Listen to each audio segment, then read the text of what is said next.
আমি যে গল্পটা আজকে বলবো এটা আমার নিজের লাইফে ঘটে যাওয়া একটা ঘটনা। তো আমি যখন ছোট ছিলাম তখন এটা আমাদের সাথে ঘটে।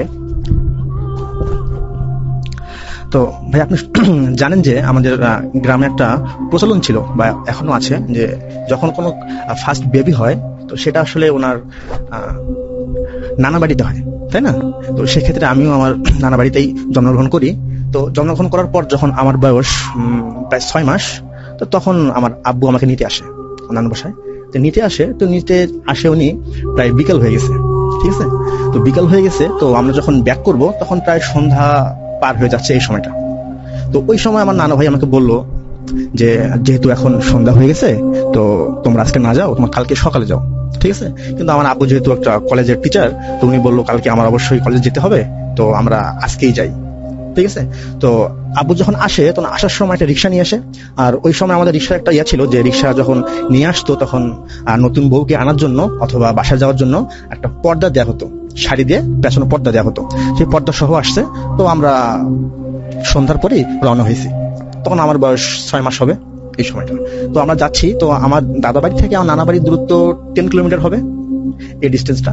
তো আমরা এক পর্যায়ে যখন আমার নানা বাড়ির থেকে দাদা বাড়ির যে অবস্থানটা আছে সেটা মাঝখানে যখন চলে আসছি, তো ওই সময়টা যে প্লেসটা ছিল ওইটা আসলে একটু লোকালয় থেকে একটু দূরে, ওইখানে আশেপাশে কোনো আপনার বাড়িঘর নেই, ঠিক আছে? তো ওইখানে একটা বট গাছ ছিল। তো বট গাছের কাছে আসার পরে তো আমাদের যে রিক্সা চালক ছিলেন উনি ওনার রিক্সাটা চালানো বন্ধ করে দিলেন। তো ওই সময় আমার আব্বু জিজ্ঞেস করলো যে কি হয়েছে, তুমি কেন আর চালাচ্ছ না রিক্সাটা? তো তখন উনি বললেন যে ভাইজান, আমি দেখতেছি বাইরে কি যেন একটা ঘুরতেছে, একটা ব্ল্যাকের মতো একটা কি যেন আমার সামনে দিয়ে যাচ্ছে আবার আসতেছে। তো এই জন্য আমি ভয় পাচ্ছি, আপনি একটু বাইরে আসবেন। তো তখন আমার আব্বু বাইরে গেলেন। বাইরে গিয়ে দেখলেন যে আসলেই কি যেন একটা উপর দিয়ে যাচ্ছে আবার আসতেছে, একটা কালো কি যেন। তো এটা দেখে উনি ভয় পেয়ে গেলেন, যেহেতু ওনার সাথে একটা ছোট বেবি আছে, মানে আমি আছি। তো উনি আমার আম্মুকে বললেন তুমি বের হয়েও না, তুমি মানে ভিতরেই থাকো, আমি বিষয়টা দেখতেছি। তো তখন আব্বু কি করলেন, একটু ভয় পেয়ে দোয়া পড়া শুরু করলেন। আর যে রিক্সা চালক ছিলেন ওনাকে বললেন যে তোমার কাছে কোনো কি আগুন বা ম্যাচ কিছু আছে? তো তখন রিক্সা চালক বললেন হ্যাঁ আমার কাছে একটা কাঠিওয়ালা ম্যাচ আছে। তো বললো ওইটা আমাকে দাও। তো আব্বু ওইটা নিলেন, নেওয়ার পর আগুন জ্বালানো হলো অনেকক্ষণ। তো ওইটার যে আমার যে ব্ল্যাক যে ছায়াটা ছিল ওটা আসলে যাচ্ছে না, ওটা আশেপাশেই ঘুরছে। তো 5-10 মিনিট পর হঠাৎ করে দেখলেন যে ওটা দেখা যাচ্ছে না, ওটা হাওয়ায় মিলে গেছে। তখন আমার আব্বু বললো চলো তাহলে আমরা এখন যাই, যেহেতু রাত হয়ে গেছে, এখন আমাদের আশেপাশে কোনো বাড়ি ঘরও নেই, আমরা কোনো এখানে হেল্পও করতে পারবো না, কারো কাছে নিতে পারবো না, তো আমরা আগাই আল্লাহর নাম করে। তো তখন আমরা আবার যাওয়া শুরু করলাম। তো আমরা যখন ওই বটগাছটা পার হয়ে গেলাম তখন আলহামদুলিল্লাহ আমাদের কোনো সমস্যা হয়নি। তো আমরা বাসায় গেলাম। বাসায় যাওয়ার পর তো আমরা পৌঁছানোর পর দাদু ভাই বললো কোনো সমস্যা হয়েছে কিনা। তো তখন আমার আব্বু আসলে কিছু বলেনি। তো যদি এখন দাদু ভাই বা দাদি যদি কিছু ভয় পায় বা কিছু মনে করেন তাই কিছু বলেনি, না বলে আমরা অ্যাজ ইউজুয়াল বাসায় থাকলাম। তো এরপরে আমি যখন একটু বড় হই, বড় হওয়ার পরে ওই জিনিসটা যে আমার সঙ্গে গিয়েছে বা ওখানে ছিল না এটা আমরা বুঝতে পারি। কেমনে বুঝতে পারি? তো আমার আম্মুর যে চাচাতো বোন আছে উনি একবার আমাদের বাসায় ঘুরতে আসেন। ঘুরতে আসার পর যেহেতু ওনার তখন মাত্র বিয়ে হয়েছে, নতুন বউ, উনি ঘুরতে আসেন, কয়েকদিন ছিলেন। যাওয়ার পর উনি আবার আমার নানা বাসায় ব্যাক করেন। ব্যাক করার পর আমরা শুনতে পাই যে ওনার অনেক প্রবলেম ক্রিয়েট হয়। তো কিরকম প্রবলেম ক্রিয়েট হয়, তো আমি তখন নানু বাসায় ছিলাম।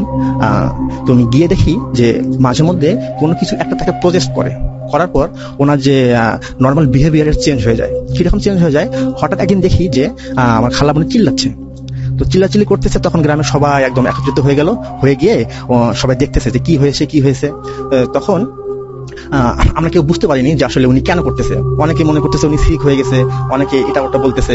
তো এক পর্যায়ে দেখি উনি গান বলে আর নাচে। তো ওনার আসলে গান আর নাচটা আসলে অ্যাজ ইউজুয়াল ছিল না, ওনার গানটা ছিল গীতের মতো, যে গীতগুলো আসলে আমাদের ওই গ্রামে কেউ জানতো না, ঠিক আছে? তো এই গীতটা আসলে উনি মানে কোথায় শুনলেন বা কোথায় শিখলেন এটা আসলে একটা মিস্ট্রি ছিল আর কি আমাদের জন্য। তো এটা কয়েক মিনিট হয়ে গেল, 10 মিনিট উনি নাচলেন, আমরা সবাই নাচ দেখলাম, সবাই গ্রামের লোক আসছেন, কেউ কখনো এটা আগে কোনো ফেস করেনি। তো ফেস যখন করে নাই তখন সবার মধ্যে একটা আতঙ্ক সৃষ্টি হলো যে আসলে এই মেয়ে আবার কি হলো, মাত্র বিয়ে হয়েছে রিসেন্ট, এখন আবার তার কেন সমস্যা হলে আবার তার শ্বশুরবাড়িতে প্রবলেম হয়ে যাবে। তো এই জন্য পরে ডাক্তার দেখানো হলো। তো ডাক্তার অনেক টেস্ট করলেন কিন্তু কোনো কিছু পেলেন না। তো আবার কিছুদিন পর আবার একই সমস্যা, আবার ওনাকে প্রজেস্ট করা হলো, আবার উনি সেম নাচানাচি করতেছে, গান গাচ্ছে, গীত গাচ্ছে, এই সমস্যা শুরু হয়ে গেল। তো তখন অনেকেই বললেন নিশ্চয়ই কোনো জিন বা কোনো কিছু তাকে প্রজেস্ট করছে, তো আমরা আসলে ডাক্তার না দেখাই একটু ফকির বা কোনো তান্ত্রিককে নিয়ে আসি। সেই মোতাবেক একজন ফকিরকে আনা হলো। যে ফকির এসে বললো হ্যাঁ ওনাকে একটা জিন প্রজেস্ট করছে, সেই জিন হয়তো ওকে পছন্দ করে তাই ছাড়তেছে না, ঠিক আছে, যে ট্রিটমেন্ট করতে হবে। তো তারপর অনেকেই এটাকে আসলে করেনি, গুরুত্ব দেয়নি, গুরুত্ব না দিয়ে ঠিক আছে আমরা করব। তো উনি ওইদিন চলে গেছে সেই তান্ত্রিক। তো আমরা একদিন বসে আছি বাসার সামনেই, তো বাসার সামনে একটা টং ছিল, সেই টঙ্গের উপরে আমাদের যে গ্রামের মুরব্বীরা থাকেন ওনারা বসে গল্প করেন, আর আমরা যারা জুনিয়র যারা ছিলাম তারা বসে গল্প শুনতাম। তো তখন ওই আমার খালামুনি আমাদের সামনে এসে তখন ওনার বাবাও বসেছিলেন, খালামুনির বাবাও মানে আমার নানার ভাই, উনি বসেছিলেন। উনি বললেন যে তুমি যাচ্ছ কোথায়? তো উনি বললো যে আমি একটু সামনে থেকে ঘুরে আসি। তো সেটা বলে যাচ্ছে, তো হঠাৎ করে দেখি যে কিছু দূর আমাদেরকে ক্রস করার পর উনি আর হাঁটছেন না, উনি দৌড়াচ্ছেন, ঠিক আছে। আর ওনার দৌড়ার যে স্টাইল ওটা আসলে একটা অ্যাবনর্মাল ছিল, যে উনি পা ফেলছেন আমাদের একটা এইখানে আর একটা অনেক দূরে। আমরা যে একটা দৌড়ানো যে স্পিড থাকে যে পা ফেলি, এটা আসলে অ্যাজ ইউজুয়াল ছিল না। তো সেক্ষেত্রে আমরা একটু সন্দেহ করি, তখন অনেকেই বলে যে মনে হয় আবার প্রচেষ্টা করছে, ওকে ধরো, এটা বলছেন। তো এটা শোনার পর উনি আরো স্পিড বাড়াই দিলেন, বাড়াই দিয়ে যাচ্ছেন। তখন সামনের বাড়ির যে মহিলা ছিলেন তারা আগায় আসলেন ধরার জন্য, কিন্তু আমার খালামুনির গায়ে এত পরিমাণ জোর ছিল যে ওই কয়েকজন মহিলা মিলে তাকে যে আটকাবে এটা পাচ্ছিল না। এই জন্য কি করলো, ওরা বললো যে আমরা পাচ্ছি না, কোনো ছেলে মানুষ ধরেন। তো আমার দুই মামা ছিলেন, সেই মামা দুজন ধরলেন, কিন্তু সেই মামা দুজন ধরার পরেও উনি ইজিলি মামাকে ধাক্কা দিয়ে ফালাই দিয়ে আবার দৌড় দিলেন। তখন আমার মামা বললেন যে আসলে ওর গায়ের জোর বেশি হয়ে গেছে, আমি ধরতে পারতেছি না, কয়েকজন মিলে ধরতে হবে, 4-5 জন। তখন 4-5 জন মিলে ধরলেন, ধরার পর আমার খালামুনির যে ভয়েসটা চেঞ্জ হয়ে গেল, চেঞ্জ হয়ে উনি বলতেছে যে আমাকে ছেড়ে দে, আমি চলে যাবো, আমি নিয়ে যাবো, এসব বলতেছে। তো তখন মামা বললো যে কোথায় নিয়ে যাবি, কোথায় যাবি, তোর তো বাসা এটাই, তুই ওদিকে কোথায় যাবি, ওদিকে তো কিছু নাই। আমি ওইদিকে যাবো, কোন দিকে, কিন্তু কিছু বলতে পারে না যে কোন দিকে। তখন কিছুক্ষণ মানে হাতাহাতি করার পর আমার খালামুনি সেন্সলেস হয়ে গেলেন। তো সেন্সলেস হয়ে যাওয়ার পর ওনাকে আবার বাসায় নিয়ে আসা হলো। বাসায় আনার পর সবাই তখন বললেন না হ্যাঁ আসলে তাকে প্রজেস করা হয়েছে, কারণ তার একজন মহিলার গায়ে যে জোর হয় তার থেকে ওনার গায়ে কয়েক গুণ বেশি জোর, ঠিক আছে। এটা দেখে অনেকেই বললেন না আসলে তার ভিতরে কিছু একটা মনে হয় আছে, আমরা আসলে এখন তাকে ডাক্তার না দেখাই, একজন ওঝা দেখাই বা তান্ত্রিককে দেখাই। তো তার কথা মতো আবার একজন তান্ত্রিককে আনা হলো। তান্ত্রিক এসে আবার বললেন হ্যাঁ তাকে প্রজেস করা হয়েছে, তো এটা আসলে কিউর করা সম্ভব বা টাইম লাগবে। তো ঠিক আছে, উনি আসলেন, ওনাকে আমার খালামুনিকে সামনে রাখলেন, রেখে ওনার দোয়া দরুদ যা আসে ওনার মতো করে পড়লেন। তখন আমরা ছোট, তখন আমি ক্লাস 4 কি 5 পড়ি এই সময়। তো আসলে কি দোয়া পড়লেন আমার মনে নেই, কিন্তু আসলে কিছু একটা উনি মুখে মুখে বলছিলেন, আর হাতের মধ্যে অনেকগুলো তাবিজ ছিল। এই তাবিজগুলো দিয়ে উনি কি যেন বলতেছে, করতেছে, লিখতেছে এর মধ্যে, মাটির মধ্যে। তারপর হঠাৎ করে দেখি আমার খালামুনি যে বসেছিলেন ওনার মানে বিহেভ চেঞ্জ হয়ে যাচ্ছে, আস্তে আস্তে ধীরে ধীরে চেঞ্জ হচ্ছে। আর উনি আবার আগের মতো যেরকম নাচ গান করতেন অথবা উনি গীত গাইতেন, এইগুলো আবার করা শুরু করলেন। তার মানে তখন আমরা বুঝলাম যে ওই যে জিন বা যে জিনিসটাকে প্রজেস্ট করে সেটা আবার ব্যাক করছে।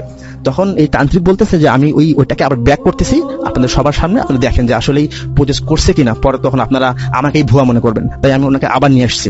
নিয়ে আসার পর জিজ্ঞেস করলো যে তুমি কেন একে ডিস্টার্ব করতেছো, এই মেয়ের তো কষ্ট হচ্ছে, তুমি কেন এরকম করতেছো? তখন বললো যে আসলে আমি এই মেয়েকে দেখি রাস্তায় এক বাড়িতে, সেই বাড়িতে দেখার পর আমার পছন্দ হয়েছে, তাই আমি ওর সঙ্গে আসছি, আমি ওকে নিয়ে গিয়ে আমি আমার সঙ্গে রাখবো।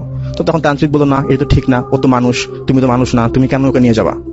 তো বললো না আমি জানি না, আমি ওকে নিবই। তারপর এখন সেদিনের মতো ওখানে শেষ হয়ে গেল। ওই দিন কিছুক্ষণ পর আবার আমার খালামনি সেন্সলেস হয়ে গেল। তো ওই দিন তান্ত্রিক চলে গিয়ে বললেন তাহলে আজকে আমি বুঝে গেলাম যে কি করতে হবে, নেক্সট ডেতে আমি আসবো, এসে কিউর করে দিয়ে যাব। তো আবার একটা ডেট ফিক্স করলেন, সে ডেটে আবার উনি আসলেন। আসার পর তো আবারও সেম কাজ, আবারও উনি একটা ঘর করলেন, আর্ট করলেন, সেখানে খালামুনিকে বসাইলেন। বসানোর পর উনি আবার ওনার মতো করে প্রসেস করা শুরু করলো। তারপর আবার সেই জিনকে আবার নিয়ে আসলেন, নিয়ে এসে তখন বললেন যে তোমাকে যাইতে হবে, কিন্তু সেই জিন যাবে না। তো তখন কি করলেন যে তান্ত্রিককে বললেন আমার তো পার্সোনাল জিন আছে পরিচিত, আমি তাদেরকে দিয়ে তোমাকে সরাবো, তুমি যদি না যেতে চাও তোমার কোনো ক্ষতি করবো। তো এখন ওই জিন তখন তান্ত্রিককে আবার করলো, থ্রেট দেওয়া শুরু করলো যে তুই যদি আমার পথে থাকিস তাহলে আমি তোকেও ক্ষতি করবো, ঠিক আছে না? তো উনি বললেন যে আমি তোরে ক্ষতি করব, কিন্তু আমি একে ছাড়বো না। তো তো তান্ত্রিক এখন বলতেছে যে তুই আমার ক্ষতি করবি, এই দেখ আমি তোর কি করি। তখন তান্ত্রিক কি জন্য একটা দোয়া পড়লেন, পরে তার দিকে ফু দিলেন। তখনই দেখা গেল যে সেই আমার খালামুনির মধ্যে যে প্রবেশ করছে ওইটা আসলে চিল্লাচিল্লি শুরু করছে, মানে তার ভিতরে একটা জ্বালা পোড়া, সে বলতেছে আমাকে ছেড়ে দে, আমার ভিতরে জ্বলতেছে, আমাকে আগুন কেন লাগাইলি, এসব বলতেছে। তো তখন তান্ত্রিক বলতেছে তুই যদি না যাস তাহলে তোর আমি হাত পা ভেঙে রেখে দেবো এখানেই। তো তারপরেও সেই জিনটা যাবে না, সে বললো না আমি একে নিয়ে যাবো, আমি ছাড়বো না।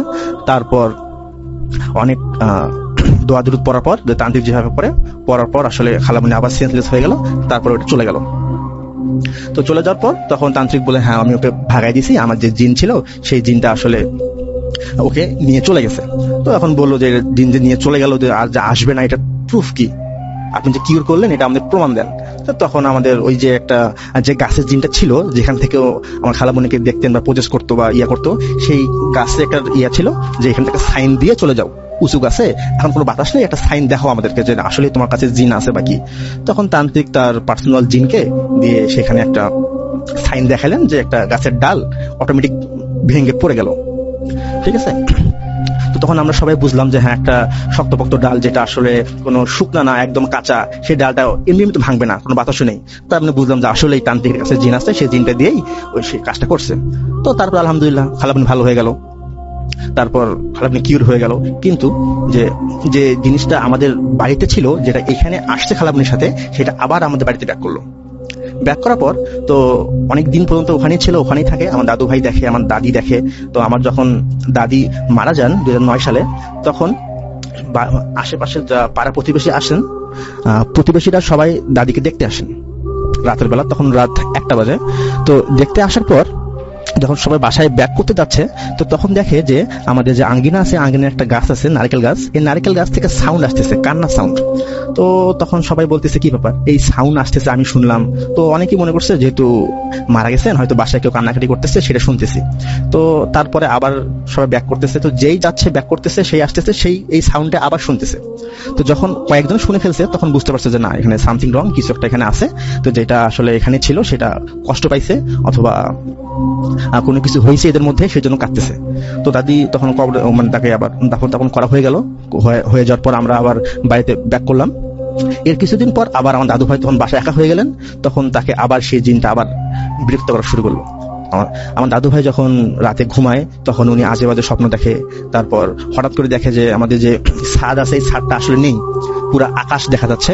তারপর সেই আকাশ থেকে আগুনের দলার মতো গোল গোল করে কে যেন ছুড়ে দিচ্ছে দাদু ভাইয়ের দিকে। আর মাঝে মধ্যে বাঘ ভাল্লুক এই টাইপের হয়ে তার সামনে আসে, কিন্তু সামনে আসার পর হাওয়ায় মিলাই যায়। তো সেক্ষেত্রে দাদু ভাই একটু ভয় পেয়ে গেলেন যে আসলে এটা আমার সাথে কি হচ্ছে, আমার ঘুম হচ্ছে না ঠিক মতো। তো উনি একজন লোকের সাথে রাখলেন যে আমার সাথে কেউ থাকো, রাতে আমার ভয় লাগে, এখন আমি একা একা থাকার জন্য হয়তো ভয় পাচ্ছি, তো কেউ একজন থাকো, দেখি কি হয়। তো আমার সাথে যিনি থাকবেন, তিনি আমার দাদার সম্পর্কে ভাই হন। উনি রাতে আসলেন। রাতে আসার পর উনি যখন রাত দুপুর হয়ে যায়, তো উনি সেম জিনিসটা ফিল করতেছেন যে কেউ একজন আশেপাশে ঘোরাঘুরি করে, চলাফেরা করে, হাঁটাহাঁটি করে। উনিও ভয় পেয়ে গেলেন। তো নেক্সট ডেতে উনি আসলেন না।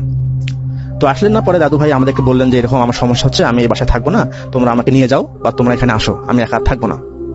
তো তখন আমি বাড়িতে গেলাম। বাড়িতে গিয়ে জিনিসটা দেখলাম। দেখার পর তখন আমাদের যে মসজিদের মৌলানা ছিলেন, ওনাকে জিজ্ঞেস করলাম যে আমাদের বাড়িতে এরকম সমস্যা হচ্ছে, আসলে এটা কি করা যায়, কি করলে ভালো হতে পারে। তো তখন উনি একটা সাজেশন দিলেন যে এরকম তুমি একটা কাজ করো, তোমাদের বাসায় একটা মিলাদ মাহফিল করো, মিলাদ মাহফিল করে একটু বাড়িটা বন্ধ করার ট্রাই করো, যে আসলে কোনো সমস্যা হয় কিনা। তো ঠিক আছে, সেই হিসাবে কাজ করা হবে। তো সেই হিসাবে আমরা একজন বড় মৌলানাকে ডাক দিব। তো এই ডাক দেওয়া হয়েছে, কিন্তু সেই যে লোকটা আসবে উনি আসলে 1 সপ্তাহ পর আসবে। 1 সপ্তাহ পর আসবে, 1 সপ্তাহ তো আমাদের থাকতে হবে। তো আমরা ওখানেই স্টে করলাম। 1 সপ্তাহ পরে কেন আসবে? আচ্ছা, যে মৌলানা যিনি এই কাজটা করেন, ওনা আসলে বাড়ি অনেক দূরে। ঠিক আছে, আমাদের যে মৌলানা ছিলেন গ্রামের, উনি বলছে যে সেই মৌলানা অনেক ভালো, অনেক কামেল ব্যক্তি, উনি এইসব বিষয় হ্যান্ডেল করেন, তাই ইনি পারবেন আপনাকে কিউর করতে। তো উনি এসব আগে অনেক কিউর করছেন, সেক্ষেত্রে ওনাকে সাজেস্ট করা হয়েছে। তো আমরাও মেনে নিয়েছি।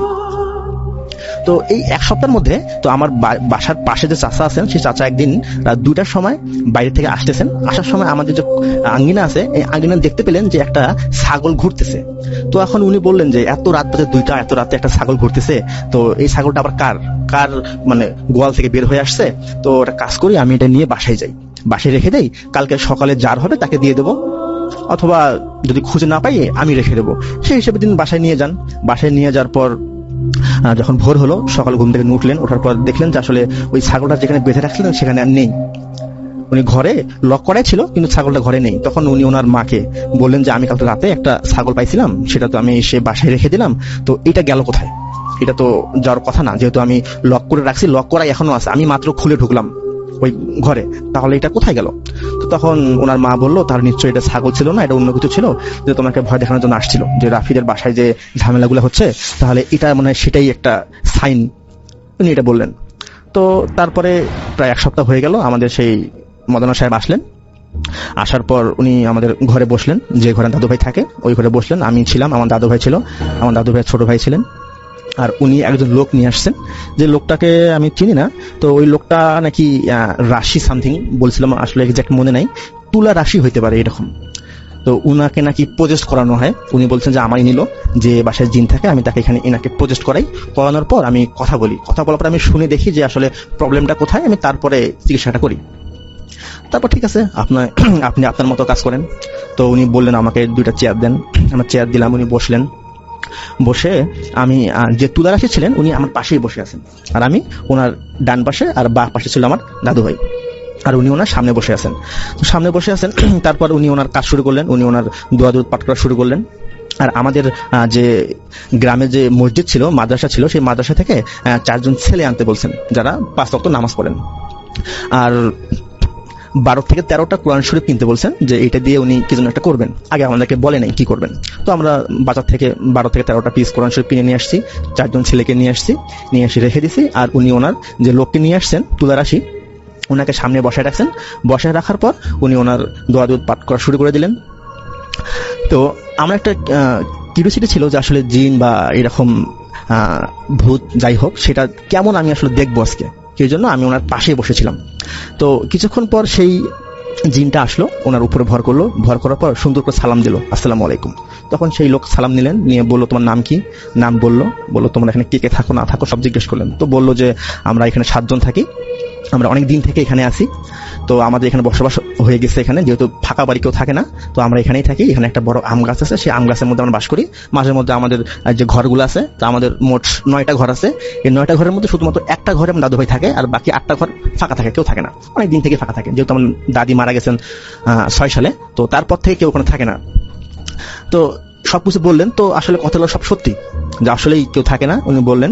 তারপরে বললো যে আমরা যেহেতু এই পুরো বাড়িটা আমরা থাকবো, তাই চাচ্ছিলাম যে যিনি একজন থাকে ওনাকে বের করে দিতে বাসা থেকে, ভয় দেখানোর পর বের করলেই আমরা এই পুরো বাড়িতে আমরা থাকবো, কেউ আমাদেরকে ডিস্টার্ব করবে না, এই জন্য আমরা ভয় দেখাইতাম। তো তারপরে বললো তোমরা কেমনে ভয় দেখাইছো? তো বললো যে আমরা অনেক যে বেডে থাকেন সেই বেডের নিচে একটা আমরা তাবিজ দিয়ে রাখছি, ওই তাবিজের জোরে উনি অনেক কিছু দেখেন, রাতের বেলা ভয় করেন, হ্যান ত্যান করেন, এগুলো বলছে। তো এখন আমার সন্দেহ হলো যে কি বলে, আমাদের এত সুন্দর একটা বাড়ির মধ্যে উনি কখন তাবিজ দিয়ে গেল? আমাদের তো সবকিছু একদম মানে ইয়া করা আছে, পাকা করা আছে, এখানে তো আর মাটি না যে খুঁড়ে রেখে যাবে দেখতে পারবো না, আর সবগুলো রুম আমাদের লক করা থাকে। তো বললো হ্যাঁ এই রুমের নিচেই আছে। তো তখন তার কথা মতো ওই যে লোককে আনা হয়েছিল, গ্রামের ছেলেপেলেগুলোকে, ওরা বললো ঠিক আছে আমরা তাহলে খুঁড়ে দেখবো আসলে কিনা। তো তখন শাবল নিয়ে এসে পাকাটা ভাঙা হলো। ভাঙানোর পর উনি বললেন যে মাত্র 2.5 হাত নিচে খুঁড়বেন, এখান থেকে পেয়ে যাবেন। তখন ওটা যখন ভেঙে ফেলা হলো, ভেঙে ফেলার পর ঠিক 2.5 হাত নিচেই পাওয়া গেল একটা তাবিজ। তখন আমাদের মধ্যে সন্দেহ হলো, হ্যাঁ এই তাবিজটা এখানে কই থেকে আসবে? এটা যদি এমন হয়তো নতুন বাড়ি মাত্র করতেছি, এখানে পড়ে গেছে, এমন তো না, এটা আমাদের অনেক পুরাতন বাড়ি, এটা যুদ্ধের পর তৈরি করা হয়েছে। তো তখন বুঝলাম যে না আসলেই দাদু ভাইকে একটু মানে প্রবেশ করা হয়েছে বা তাকে সামথিং কিছু করা হয়েছে। তখন ওটাকে ফেলে দেওয়া হলো। আর উনি বললেন যে আম গাছটা ওটা থাকে, সেই আম গাছটা কেটে ফেলতে হবে, না কেটে ফেললে এরা যাবে না, এখানেই থাকবে। তো তারপর আম গাছটা কেটে ফেলা হলো। আর উনি যে প্রসেস করে দিলেন যে 4 জন বাড়ির 4 দিকে যাবে, গিয়ে উনি যে দোয়া সূরা পড়বে, পড়ার সময় এক টাইমের মধ্যেই 4টা শিশি মাটির মধ্যে রাখতে হবে, এবং ওইটা একটা বলয় ক্রিয়েট করবে, যার মাধ্যমে ওই যে জিনগুলো ছিল ওরা আর এর ভিতরে ব্যাক করতে পারবে না, এই বাড়িটা সিকিউর থাকবে, এটা বললেন। তখন ওই যে আমরা যে 4 জন ছেলেকে ডাকছিলাম, ওরা 4 দিক চলে গেল শিশি নিয়ে। তারপর উনি ওনার সূরা বললেন, বলার পর বললেন যে হ্যাঁ আমি আজান দেব, আজানের যখন শেষটা আমি যখন আল্লাহু আকবার বলবো, ওই সময়ের মধ্যেই ওটা মানে যে কাঁচের বোতল ছিল ওগুলোকে রাখতে হবে, এর আগেও না এর পরেও না। তো ঠিক আছে, সেই মতো কাজ করা হলো। উনি আজান দিলেন, শেষ হওয়া মাত্রই 4 জন রেখে দিল। রেখে দেওয়ার পর উনি চলে গেলেন। তো এরপর রাতে আর আলহামদুলিল্লাহ কোনো সমস্যা হলো না। দাদু ভাই ঠিক মতো ঘুমালেন, আমরাও ঘুমাইলাম, কোনো সমস্যা হলো না। দাদু এর আগে যে সমস্যাগুলো ছিল, দাদু ভাই যে ভয় পাইতেন, রাতে ঘুম থেকে ওঠানোর পর তার গায়ে যে একগুলো আপনার স্কার পাওয়া যেত, মানে এক ধরনের মার্ক দেখতাম যে কালো হয়ে আছে, মনে হচ্ছে কেউ ওখানে মনে করেন যে মানে আঙ্গুল দিয়ে একটু আঁচড় দিয়ে রাখছে, এগুলো আর এরপর থেকে আর আমরা দেখি নাই। তখন আমরা বুঝলাম যে না, আসলে যে জিনিসটা ছিল ওটা আর আমাদের এখানে ব্যাক করতে পারে নাই। তখন আমাদের ওই বাসাটা কিউর হয়ে গেছে, ওই বাড়িটা। কিন্তু ওই বাড়িটা আসলে কিউর হয়ে মানে গেলেও ওইটা আসলে আমার পিছন ছাড়ে নেই। ওইটা যে আমি যখন আমার বয়স 6 মাস ছিল, যখন যেটা আমার সঙ্গে গিয়েছিল, ওইটা আমার মানে সঙ্গে রয়ে গেল। তো আমরা আবার যে বাড়িতে থাকি, সঠি বাড়িতে, এই সঠি বাড়িতে ওইটা আমার সঙ্গেই আসতো। আমি মাঝে মধ্যে ওটাকে ইগনোর করতাম, ভাবতাম হয়তো কোনো কুকুর, কোনো বিড়াল সাউন্ড করছে বা কেউ রাস্তা দিয়ে যাচ্ছে, হয়তো এমনটা হইতে পারে। আমি কখনো ওটাকে আসলে এটা কেয়ার করতাম না, ভাবছি যে অ্যাজ হইতে পারে কোনো নর্মাল কোনো কিছু, আমি আসলে ভুল ভাবতেছি। তো এই করোনার সময় আমি যখন বাড়িতে গেছি, তো ওই সময় তো আমার কোনো কাজ নাই, কোনো পড়াশোনা নাই। তো ওই সময় মাঝে মধ্যে আমরা রাতের বেলা ব্যাডমিন্টন খেলতাম বাইরে। তো রাতে ব্যাডমিন্টন খেলতাম, আর তখন রাত প্রায় 1টা-2টা বেজে যায়। তো তখন বাসায় ব্যাক করতাম। তো বাসায় ব্যাক করতাম, তো আম্মু তো আগে ঘুমায় যাইতো, আমার বাসায় বোন আছে, আম্মু আছে, ঘুমায় যাইতো। তো আমি কি করতাম, বাইরে থেকে লক করে যাইতাম, যেন বাসায় যখন ব্যাক করবো তখন যেন আমাকে আর আম্মুকে ডাকতে না হয়, আমি যেন অটোমেটিক খুলে ঢুকতে পারি। তো আমি একদিন রাতে ব্যাক করতেছি, বাসায় ঢুকবো, এই সময় আমি দেখি যে আমাদের বাসার সামনে একটা গাছ বাগান আছে। এই গাছ বাগানের মধ্যে একটা আপনার বাতাসের মতো একটা শস্য শব্দ হচ্ছে। তো আমি এখন ভাবতেছি এই সময় তো বাতাস নাই, তাহলে এই শব্দ কই থেকে আসতেছে। তো আমি পিছনে তাকাইলাম, তাকাই দেখি একটা সাইডের গাছগুলো শুধুমাত্র মানে বাতাসের মধ্যে নুয়ে পড়ছে, এইভাবে অনেক দূর হেলে যাচ্ছে। তো আমি তো একটু কনসার্ন হইলাম যে আসলে বাতাস তো চারদিকে নাই, শুধু বাতাস এইদিকে কেন। তো আমি আর গেটটা খুললাম না, খুলে ওই দিকে একটু দেখা শুরু করলাম। তো আমি দেখার জন্য একটু সামনে আগাই গেলাম। তো ওই গাছ থেকে যখন পাতাগুলো পড়ে তখন শুকায় যায়, তো যখন কেউ যদি পা দেয় এক শব্দ হয় না, তো সেরকম শব্দ হচ্ছে। আমি এক পা দিচ্ছি, ওই পাশে প্রাচীর দেয়া আছে, এই প্রাচীরের পরেও এক পা শব্দ হচ্ছে। তো আমি এক পা দেই, ওইখানে এক পা দেয়, আমি আবার সামনে এক পা দেই, ওইখানে আর এক পা শব্দ হয়। তো আমি তখন ভাবলাম যে আসলে হয়তো কোনো ইঁদুর অথবা কোনো বিড়াল বা কোনো কুকুর যাচ্ছে, তো শব্দ হচ্ছে। একসঙ্গে হইতেই পারে যে আমিও যাচ্ছি, সেও যাচ্ছে, তাই সাউন্ডটা হচ্ছে, বা সেম টাইমে আমাদের পা করতেছে। তো আমি একটু স্লো হইলাম, তো দেখলাম যে সাউন্ডটা আসলে স্লো হয়ে গেল, সাউন্ড আর হচ্ছে না, সামনে আর সাউন্ড হচ্ছে না। তো আমি ভাবলাম যে একটু টুইস্ট করি, আমি একটু ব্যাক করি। তো আমি আবার পিছন মানে সামনে থাকা অবস্থায় পিছনে ঘুরি নাই, না ঘুরেই পিছনে ব্যাক করা শুরু করলাম। এক পা পিছিয়ে দিলাম, তো তখন দেখি সাউন্ডটাও এক পা পিছিয়ে দিল। তখন আমি আর একটু কনসার্ন হইলাম যে আসলে কি ব্যাপার, সাউন্ডটা আবার সামনে গেলে সামনে যায়, পিছিয়ে গেলে পিছিয়ে যায়। তো আমি আরো একটু পিছিয়ে গেলাম, তো দেখলাম সাউন্ডটা আবার পিছিয়ে যায়। তো এরপর আমি আবার সামনে যাওয়া শুরু করলাম, দেখি সাউন্ডটা আবার সামনে যায়। তখন আমি বুঝলাম যে না, এটা আসলে কোনো কুকুর বা বিড়াল হতে পারে না, এটা অন্য কিছু হবে। তো তখন আমি ওখান থেকে ব্যাক করে আমি বাসার গেটের তালা খুলতেছি। তো আমার বাসার সামনে 2টা গাছ ছিল, নারকেল গাছ। তো আমি এখন দেখি যে এই নারকেল গাছের একটা নারকেল গাছের বাতাসে মনে হচ্ছে যে ভেঙে পড়ে যাবে, আর একটা স্থির দাঁড়ায় আছে, একটা পাতা নড়তেছে না। তো ভাবলাম যে যদি বাতাসই হবে তাহলে তো 2টা একসঙ্গে নড়বে, তাহলে একটা কেন নড়তেছে? আর এত বাতাস যে খুব কম বাতাসও না যে একটা নড়বে আর একটা নড়বে না, এত জোরে বাতাস হচ্ছে যে এটা একদম ভেঙেই পড়তেছে।